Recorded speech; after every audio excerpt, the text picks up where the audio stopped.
نبی پاک صلی اللہ علیہ وسلم کی ولادت پر جشن کے جلوس ہوئے، کئی شہروں میں عید میلاد النبی کے نام پر پروگرام ہوئے، لیکن مسلمان یہ بھول جاتا ہے کہ اسی مہینے میں محمد عربی صلی اللہ علیہ وسلم نے اس دنیا سے پردہ فرمایا ہے۔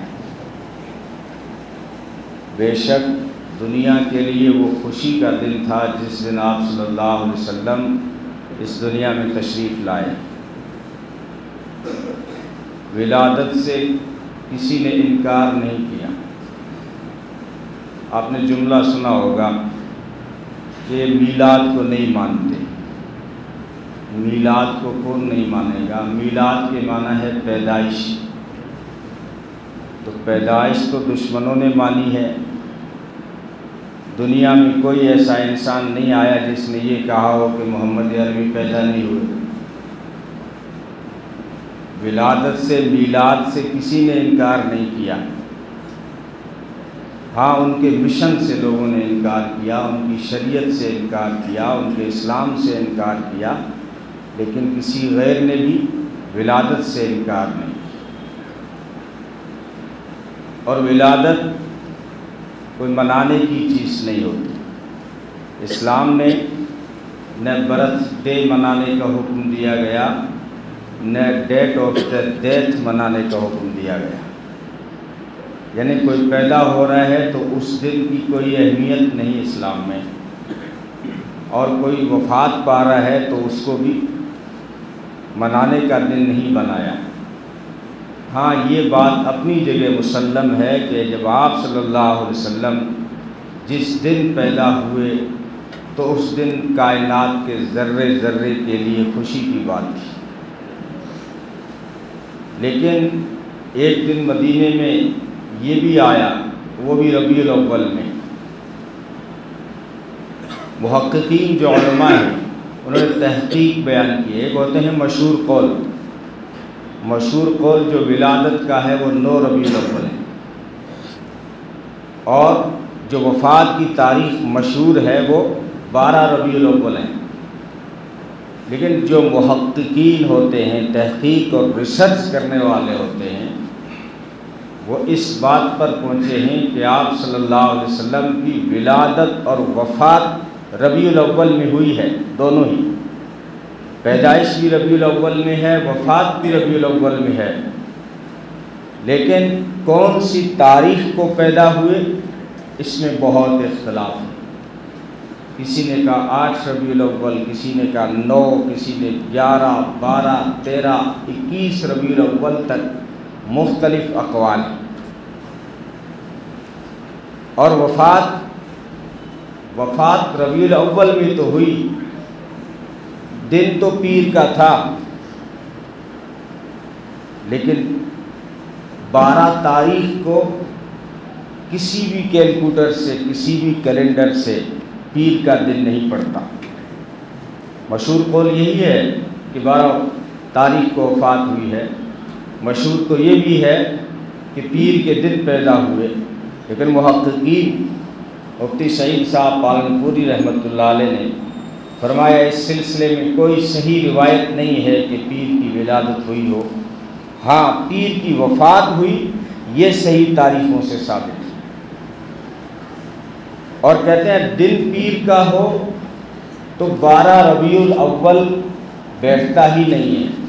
انہوں نے تحقیق اس طرح کی ہے کہ جب آپ صلی اللہ علیہ وسلم نے کچھ مہینہ پہلے آخری حج کیا ہے، ربیع الاول میں وفات ہوئی، 2-2.5 مہینہ پہلے ذی الحجہ میں جو حج کیا ہے، تو ذی الحجہ کی 9 تاریخ کو جمعہ کا دن تھا، اور آپ صلی اللہ علیہ وسلم جو ہے عرفہ میں تھے۔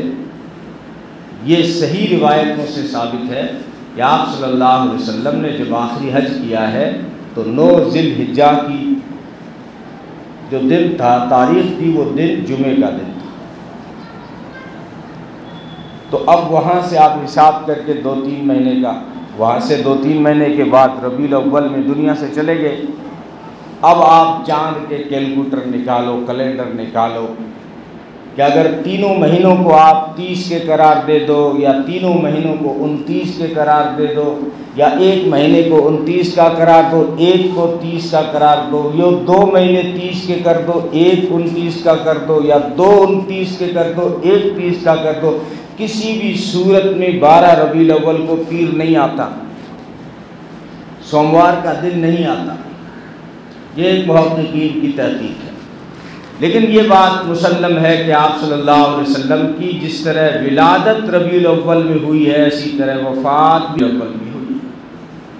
تو میرے متوجہ کرنے کا مقصد یہ ہے کہ لوگ سمجھتے ہیں کہ ربیع الاول صرف جشن اور خوشیاں اور جلوس اور ریلیاں نکالنے کا مہینہ ہے۔ نہیں، ایک دوسرا پہلو بھی ہے کہ آپ صلی اللہ علیہ وسلم نے جب پردہ فرمایا تو کیا مدینے میں وہ 12 ربیع الاول جب آیا، یا جو بھی وفات کا جو دن تھا وہ جب آیا، تو ربیع الاول میں مدینے میں کیا ہوا تھا؟ اب یہ جو اسباق ہیں، مدینے میں جو ایسا کوہرام مچا کہ آپ صلی اللہ علیہ وسلم کی رحلت ہوئی، فجر میں اپنے صحابہ کا دیدار کیا تھا، امی عائشہ کے حجرے میں کھڑے ہو کے پردہ ہٹایا تھا اور اپنے صحابہ کو نماز پڑھتے دیکھا تھا۔ حضرت انس کہتے ہیں میری نگاہ پڑی جب آپ صلی اللہ علیہ وسلم عائشہ کے کمرے سے اپنے صحابہ کو دیکھ رہے تھے، چہرہ یوں چمک رہا تھا جیسے قرآن کھلا ہوا ہو۔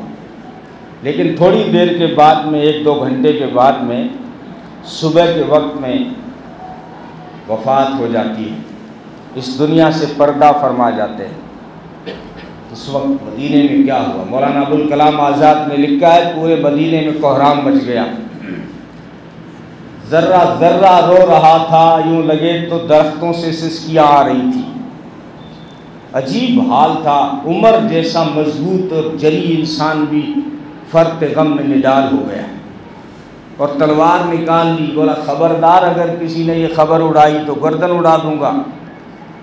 آپ صلی اللہ علیہ وسلم معراج پہ گئے ہوں گے، کوہ طور پہ گئے ہوں گے، اللہ سے بات کرنے گئے ہوں گے، لیکن وفات نہیں ہوئی ہے۔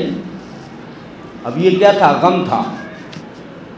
مضبوط انسان ہے نا عمر، جلالی ہیں، نڈر ہیں، لیکن یہ غم ہی ایسا تھا۔ اس دن سے غمگین کوئی دن اب دنیا میں نہیں آئے گا، یہ ایسا غم تھا۔ اور حضرت علی، حضرت عثمان پہ غشی طاری ہو گئی، بے ہوش ہو گئی۔ حضرت علی کہہ رہے تھے کہ اگر اللہ کے رسول نے ہمیں زور سے رونے سے منع نہیں کیا ہوتا نا تو آج علی چیختا ہوا جنگلوں کو نکل جاتا اور کبھی پلٹ کے مدینے نہیں آتا۔ اب مدینے آ کے علی کیا کرے جب مدینے والا ہی نہیں رہا؟ یہ علی کہہ رہے تھے۔ ایک صحابی ہیں عبداللہ ابن انیس، جب وہ خبر سنی جگر پھٹ گیا، وہ بھی دنیا سے چل بسے۔ عبداللہ ابن زید انصاری نے جب یہ خبر سنی تو روتے روتے آنکھوں کی بینائی چلی گئی۔ ایک اپنے باغ میں ہل چلا رہا تھا صحابی، جب اس کے کانوں میں یہ خبر آئی کہ آپ صلی اللہ علیہ وسلم نہیں رہے تو وہیں بے ہوش ہو گیا۔ ایک درخت پہ کھجوریں توڑ رہے تھے صحابی، جب اس کے کانوں میں آواز گئی تو وہ دھڑام سے نیچے گر پڑے۔ اور گرنے والا اگر موٹر سائیکل سے بھی گرے تو اپنی کوہنیاں چیک کرتا ہے، گھٹنے چیک کرتا ہے کہاں چوٹ آئی ہے۔ اس نے چوٹ نہیں چیک کری، اس نے ہاتھ اٹھائے، الہ العالمین اگر تیرا محبوب نہیں رہا تو مجھے کانوں سے بہرا کر دے، اب مجھے دنیا میں کسی کی بات نہیں سننی، مجھے آنکھوں سے اندھا کر دے، جب اس دنیا میں تیرا محبوب ہی نہیں رہا تو آنکھیں کس کام کی، مجھے اندھا بنا دے۔ یہ بھی تو ایک ربیع الاول کا ہی تو پہلو ہے۔ حضرت فاطمہ رضی اللہ تعالی عنہ جب صحابہ دفن سے فارغ ہو کے واپس لوٹے، ایک درخت کا سہارا لگا رکھا تھا اور ہچکیاں بھر رہی تھی۔ یہ بھی بتا دوں کہ وفات پیر کی صبح کو ہوئی، لیکن جو تدفین ہوئی ہے آپ صلی اللہ علیہ وسلم کو جو دفن کیا گیا ہے، قبر اطہر میں جو اتارا گیا ہے، وہ بدھ کی نصف رات کو اتارا گیا ہے۔ یعنی پیر کی صبح کو انتقال ہوا تو پیر کا پورا دن گزر گیا اور پھر اگلی رات گزر گئی، منگل کا پورا دن گزر گیا، بدھ کی آدھی رات گزر گئی، اتنا تاخیر سے کیوں لیٹ کیا؟ حالانکہ نبی فرمایا کرتے ہیں کہ 3 کام بڑے جلدی سے کیا کرو، نماز کا وقت ہو جائے فوراً پڑھ لو، بچی جوان ہو جائے فوراً نکاح کر لو، جنازہ حاضر ہو جائے فوراً جنازہ پڑھ لو۔ لیکن خود کے ساتھ کیا ہو گیا؟ ربیع الاول میں پیر کی صبح کو انتقال ہوتا ہے، پیر منگل کے دونوں دن گزر گئے، اور منگل اور پیر کے بیچ والی پوری رات گزر گئی، بدھ کی آدھی رات گزر گئی، کیونکہ کئی مسئلے کھڑے ہو گئے تھے۔ ایک تو فرط غم میں لوگ نڈھال تھے، کچھ سمجھ میں نہیں آ رہا تھا۔ امی عائشہ کہہ رہی تھی ہائے میرے وہ آقا چل بسے جن کے غزوہ احد میں موتیوں جیسے دانت توڑے گئے، انہوں نے پھر بھی صبر کیا، آج عائشہ بھی صبر کر کے دکھائے گی۔ ہائے میرے وہ آقا چل بسے جو زندگی بھر ایک رات بھی اپنی گنہگار امت کی فکر میں چین سے سو نہ سکے، وہ عائشہ کہہ رہی تھی۔ اور ام سلمہ کہہ رہی تھی دنیا والوں اس غم کے بعد تو دنیا میں اب کوئی غم نہیں بچا، اس حادثے سے بڑا اب کوئی حادثہ نہیں ہوگا، اس مصیبت سے بڑی کوئی مصیبت نہیں آئے گی۔ دنیا والوں یوں مت سمجھنا کہ ام سلمہ بیوہ ہو گئی، ارے ساری کائنات وحی کی برکات سے محروم ہو گئی، اب وہی نہیں آئے گی، جبریل نہیں آئے گا، اب آسمان سے کوئی خبر نہیں آئے گی۔ یہ حادثہ کوئی کم حادثہ تھا؟ ناچنے والوں کو یہ پہلو یاد رکھنا چاہیے کہ نہیں رکھنا چاہیے؟ جلوس میں ڈی جے کے پیچھے ناچنے والوں کو یہ منظر بھی سامنے رکھنا چاہیے کہ مدینے میں ربیع الاول میں یہ دن بھی آیا تھا۔ اور کئی مسائل میں نے کہا نا کھڑے ہو گئے، سب سے بڑا مسئلہ خلافت کا کھڑا ہو گیا۔ اور پھر آپ صلی اللہ علیہ وسلم، اب صحابہ نے کبھی سوچا نہیں تھا، انسان جس سے محبت کرتا ہے اس کی موت کے بارے میں نہیں سوچتا ہے نا۔ ماں اپنے بیٹوں کو بچوں کو کہتی ہے کہ میری عمریں بھی تمہیں لگ جائیں، اور پھر صحابہ نے نبی سے جو محبت کی تھی دنیا میں تو اس کی کوئی مثال ہی نہیں ہے، تو ان کے تو خیال میں بھی نہیں تھا کہ ہمارے سامنے یہ حادثہ ہوگا۔ اب فرط غم میں عجیب، یہ جب حادثہ ہو گیا، اللہ کا قانون لاگو ہو گیا، تو کہا کہ نبی کو کہاں دفن کریں؟ یہ پہلا مسئلہ کھڑا ہوا، دفن کہاں کریں؟ کسی نے کہا بیت المقدس لے چلو، فلسطین، کیونکہ وہاں نبیوں کو وہاں دفنایا جاتا ہے، زیادہ نبیوں کی قبریں وہیں ہیں، اس لیے اس آخری نبی کو بھی وہیں دفن کیا جائے۔ کسی نے کہا کہ ان کا آبائی وطن مکہ ہے، اس لیے مکہ میں دفن کیا جائے گا۔ کسی نے کہا نہیں، آپ نے مکہ چھوڑ کے مدینے میں پڑاؤ ڈال دیا، اب جنت البقیع میں دفن کیا جائے گا۔ جب حضرت ابو بکر آئے، ابو بکر پچھلے 15 دنوں سے خدمت کر رہے تھے، لیکن جس دن آپ صلی اللہ علیہ وسلم نے فجر میں دیکھا اپنے صحابہ کو، تو ابو بکر نے سمجھا کہ آج اللہ کے رسول کی طبیعت ٹھیک ہے، وہ اپنے کسی جو ہے باہر ایک بیوی رہتی تھی ٹھانی میں، وہاں چلے گئے، اور پیچھے یہ ہو گیا۔ جب وہ پلٹ کے آئے ہیں تو کوہرام مچا ہوا، حضرت عمر کسی کو بولنے نہیں دے رہے تھے، تقریر کر رہے تھے، مسجد نبوی میں سب کو بٹھا رکھا تھا، بولا خبردار یہ اگر افواہیں اڑائی تو نہیں وفات ہوئی ہے۔ ابو بکر آئے اور چہرے سے چادر ہٹائی اور کہنے لگے بے ابی انت و امی طبت حیا و میتا، میرے ماں باپ آپ پر قربان ہوں، محمد تو کتنا حسین ہے کہ موت بھی تیرا کچھ بھی نہیں بگاڑ سکی۔ لوگوں کے مرنے کے بعد چہرے بگڑ جاتے ہیں، اے محمد تو کتنا حسین ہے کہ موت بھی تیرا کچھ نہیں بگاڑ سکی۔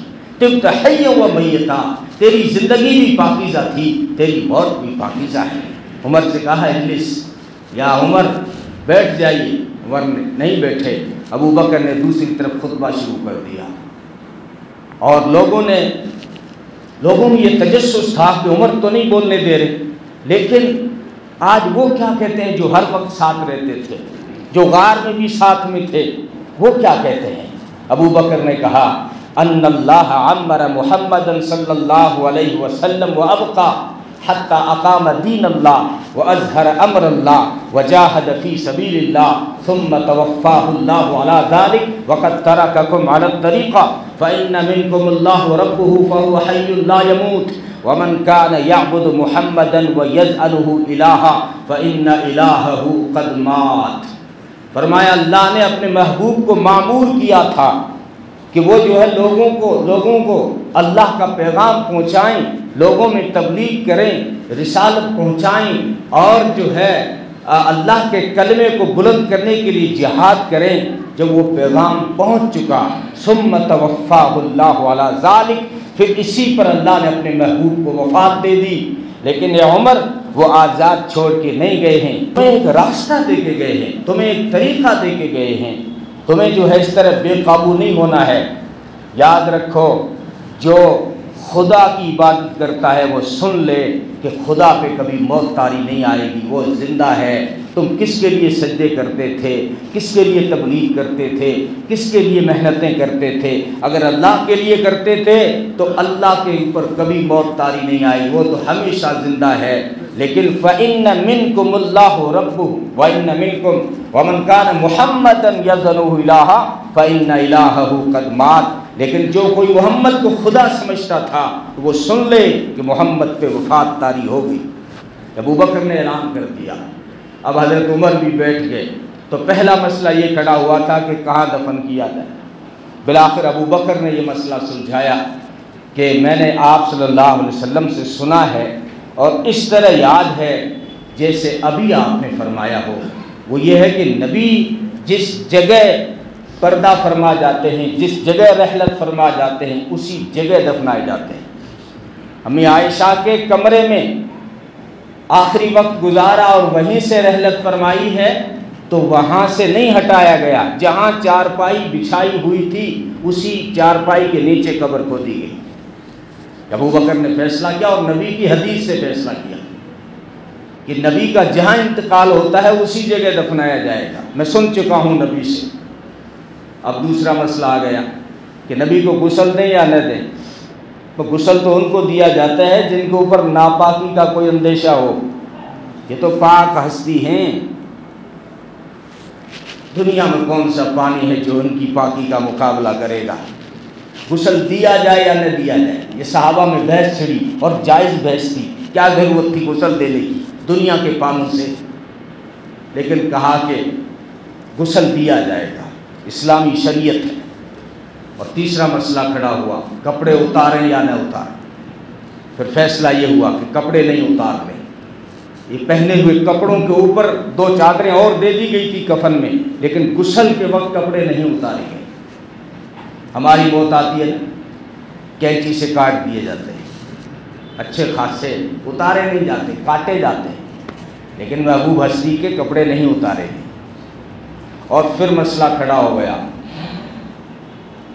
جنازہ پڑھیں یا نہ پڑھیں.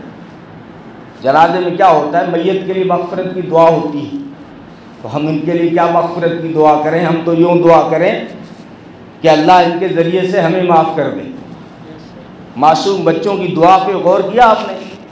چھوٹے معصوم بچے جو چلے جاتے ہیں اسلام میں ان کے لیے دعا الگ ہے. اس دعا کا ترجمہ اٹھا کے دیکھنا، اس میں بچوں کے لیے مغفرت کی دعا نہیں ہے. اس میں یوں کہا جاتا ہے کہ ان بچوں کو ہماری سفارش کا ذریعہ بنانا آخرت میں. تو محمد عربی کے جنازہ پڑھیں یا نہ پڑھیں؟ فرمائے فیصلہ یہ ہوا کہ جنازہ پڑھائیں. جنازہ پڑھیں گے. پھر یہ بات آ گئی پڑھائے گا کون؟ جو ساری کائنات کے امام ہیں، سارے نبیوں کے امام ہیں، ان کا امام کون بنے گا؟ پھر فیصلہ یہ ہوا کہ ان کا کوئی امام نہیں بنے گا اور ان کے نعش مبارک کو روم سے باہر بھی نہیں نکالا جائے گا. 4 5 10 آدمی روم میں آئیں گے اور آپ صلی اللہ علیہ وسلم پہ درود و سلام کے ترانے پڑھیں گے اور باہر نکل جائیں گے. تو اس طرح یہ 2 دن گزرے ہیں. ایک خلافت کا مسئلہ بھی کھڑا ہو گیا تھا، خلیفہ کون ہوگا؟ انصار جو ہے سقیفہ بنو سعدہ میں جو حضرت سعد بن عبادہ کی بیٹھک تھی اس میں جمع ہو گئے کہ خلیفہ انصار میں سے ہونا چاہیے، سعد بن عبادہ کو بنائیں گے. کسی نے کہا مسلمانوں کے 2 خلیفے ہوں گے، مہاجرین کا الگ ہوگا اور انصار کا الگ ہوگا۔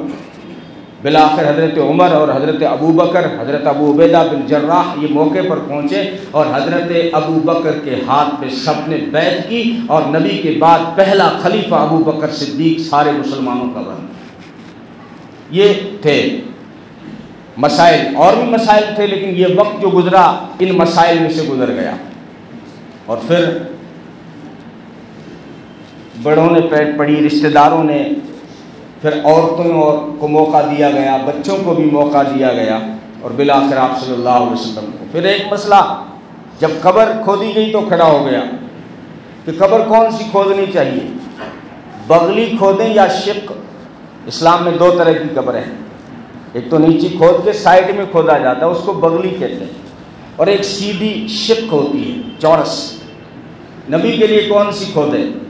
دونوں کے روایتوں میں، دونوں حدیثوں میں دونوں کے فضائل ہیں، تو کہا ایسا کرو، قبر کھودنے والے دو آدمی ہیں، ایک بغلی کھودتے ہیں، ایک شق کھودتے ہیں۔ جو بغلی کھودتے ہیں ان کو بھی بلانے جاؤ، جو شق کھودتے ہیں ان کو بھی بلانے جاؤ، جو پہلے آ جائے گا اسی پہ عمل کرے۔ تو ایک صحابی گیا حضرت ابو عبیدہ بن جراح کو بلانے کے لیے، وہ شق چورس قبر کھودتے تھے، لیکن جب بلانے گئے تو وہ گھر پہ نہیں ملے۔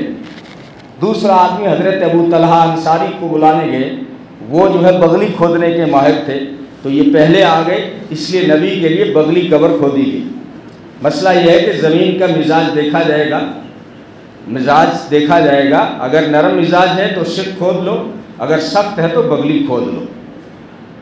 بہرحال تو یہ سارے مسائل تھے۔ اور جب تدفین سے فارغ ہونے کے بعد میں نے یہ وفات کا پہلو اس لیے اٹھایا ہے کہ ربیع الاول میں لوگ اس پہلو کو بھول جاتے ہیں۔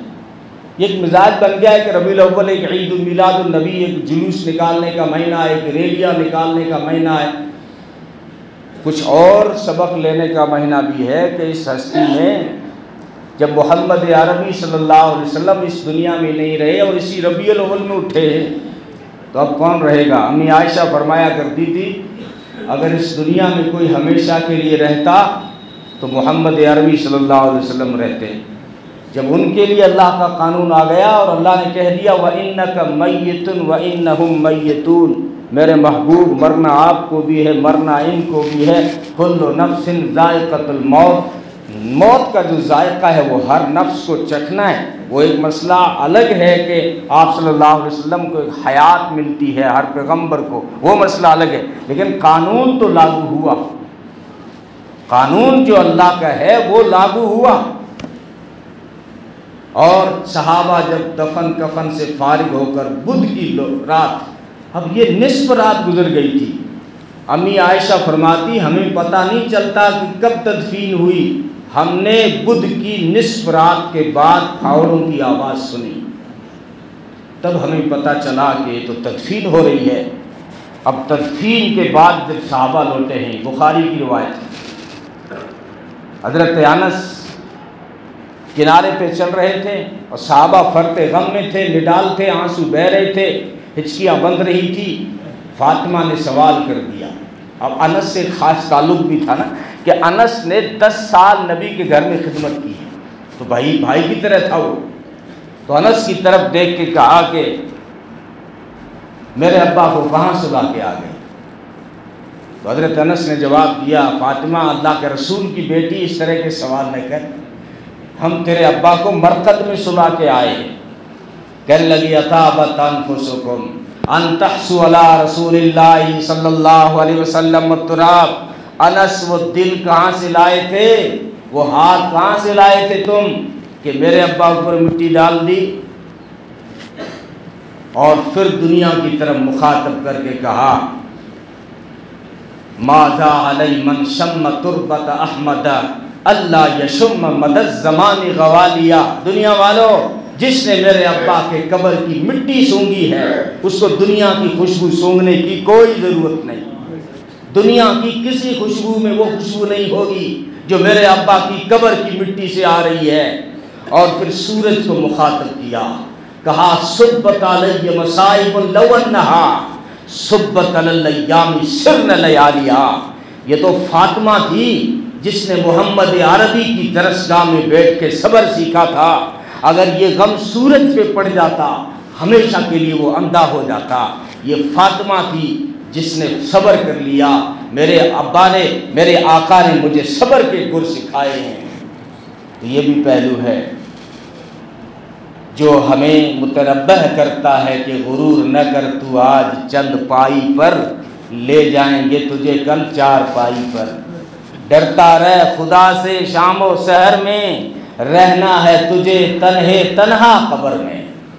اتنی بڑی ہستی کو عقل میں سمجھ میں نہیں آتا۔ الہ العالمین یہ تیرا محبوب، قرآن دیکھو تو سارا اس تعریف میں، جب حضرت سعد بن ہشام نے پوچھا نا کہ اللہ کے رسول کا کیریئر بتاؤ، ہمیں کریکٹر بتاؤ، ان کی رفتار اور گفتار بتاؤ، ان کی سیرت بتاؤ، ان کی ادائیں بتاؤ، ان کے اخلاق بتاؤ، تو حضرت امی عائشہ نے فرمایا کیا قرآن نہیں پڑھتے ہو؟ صحابی نے عرض کیا امی جان قرآن تو ہم صبح شام پڑھتے ہیں۔ تو فرمانے لگی کان خلقہ القرآن، سارا قرآن میرے نبی کی سیرت ہے، سارا قرآن میرے۔ حضرت انس نے کہا نا کہ نبی کا چہرہ دیکھا تو یوں لگا جیسے قرآن کھلا ہوا ہو۔ جو قرآن ہے، ایک تو وہ قرآن ہے جس کے 30 پارے ہیں، ایک وہ بھی قرآن ہے جس کے حسین نظارے ہیں۔ یہ قرآن پہچانا گیا اپنے پاروں سے، وہ قرآن پہچانا گیا اپنے یاروں سے، اپنے یاروں صحابہ سے۔ اس قرآن میں صورتیں ہیں، یہ قرآن پہچانا گیا صورت سے، وہ قرآن پہچانا گیا سیرت سے۔ اس کے پاس صورت ہے جس کا نام سورہ فاتحہ ہے، اس قرآن کی صورت ہے، اس کا نام فاطمہ ہے۔ اس قرآن میں سورہ بقرہ ہے، وہاں ابو ہریرہ ہے، یہاں آل عمران ہے، وہاں عثمان ہے۔ یہاں پہ اگر سورہ نساء ہے تو وہاں پہ حفصہ اور عائشہ ہے، یہاں سورہ مائدہ ہے تو وہاں رفیدہ ہے، یہاں انعام ہے تو وہاں حسان ہے، یہاں اعراف ہے تو وہاں عمر بن خطاب ہے۔ یہ بھی پہچانا گیا اپنے یاروں سے۔ آپ کہو گے اس قرآن میں تو سجدے بھی ہیں، رکوع بھی ہیں۔ سجدے کتنے ہیں قرآن میں؟ ماشاءاللہ پوچھو ہی نہیں، وہ امیتابھ بچن نے کسی سے پوچھ لیا نوجوان سے جو بہت ڈگریاں حاصل کر کے گیا تھا، کون بنے گا کروڑ پتی؟ اور ایک ٹیلنٹ پہنچتا ہے وہاں، میرے جیسا تھوڑی پہنچ جائے گا وہاں تو امیتابھ کے دربار میں، وہاں تو ٹیلنٹ پہنچتا ہے نا۔ تو امیتابھ نے پوچھا کہ تمہارا نبی کون ہے؟ محمد ہے، موسیٰ ہے، جبریل ہے؟ تو بولا جبریل ہے۔ یہ ٹیلنٹ کا حال ہے ہمارے نوجوانوں کا۔ قرآن میں 14 سجدے، کتنے؟ 14 سجدے ہیں، رکوع ہیں 540۔ اس قرآن میں رکوع بھی ہیں، سجود بھی ہیں۔ اس کے پاروں میں اگر رکوع اور سجود ہے تو اس کے یاروں میں رکوع اور سجود ہے۔ قرآن نے کہا تراہم رکعا سجدا، دیکھتے نہیں ہو اس کے یاروں کو، کوئی رکوع میں ہے کوئی سجدے میں ہے۔ یہ قرآن ہے۔ تو بہر یہ بھی قرآن ہے، اس کے حسین نظارے ہیں۔ اور آپ علماء جو شعر ہوتے ہیں، ذوق کے علماء، ایک ہوتی ہے تحقیقی بات، اشکال کرنے والے کہتے ہیں یہ مراد نہیں ہے، یہاں یہ مراد نہیں ہے، لیکن ایک ذیل ذوق ہوتے ہیں جو عربی کے ایک ورڈ کے 20 ترجمے کرتے ہیں۔ بے شک والضحیٰ جو قرآن میں آیا اس کے معنی چاشت ہے، اس کے معنی صبح کی روشنی ہے، لیکن یہ روشنی نظر آ گئی، یہ تو روشنی کسی کے طفیل میں آئی ہے نا۔ کہا کہ ایک دوسری نگاہ سے بھی دیکھو نبی کی سیرت کو قرآن میں۔ بہرحال وقت ہو چکا ہے۔ آپ صلی اللہ علیہ وسلم کی وفات بھی اسی ربیع الاول میں ہے اور ولادت بھی اسی مہینے میں ہے۔ تو ولادت ساری دنیا کے لیے خوشی کی بات تھی کہ آپ بیواؤں کے لیے سہارا بن کے آ رہے تھے، یتیموں کے لیے آسرا بن کے آ رہے تھے، کمزوروں کے لیے آپ بسیرا بن کے آ رہے تھے، مسکینوں کے لیے آپ ٹھکانہ بن کے آ رہے تھے، مزدوروں کے لیے آپ مسیحا بن کے آ رہے تھے، جانوروں کے حقوق بتائے، مزدوروں کے حقوق بتائے، تو ساری انسانیت کے حقوق بتائے، غیر مسلموں کے حقوق بتائے، یہودیوں کے حقوق بتائے، عیسائیوں کے حقوق بتائے، پڑوسیوں کے حقوق بتائے، والدین کے حقوق بتائے۔ فرمایا باپ جنت کا دروازہ ہے، ماں کے قدموں کے نیچے جنت ہے۔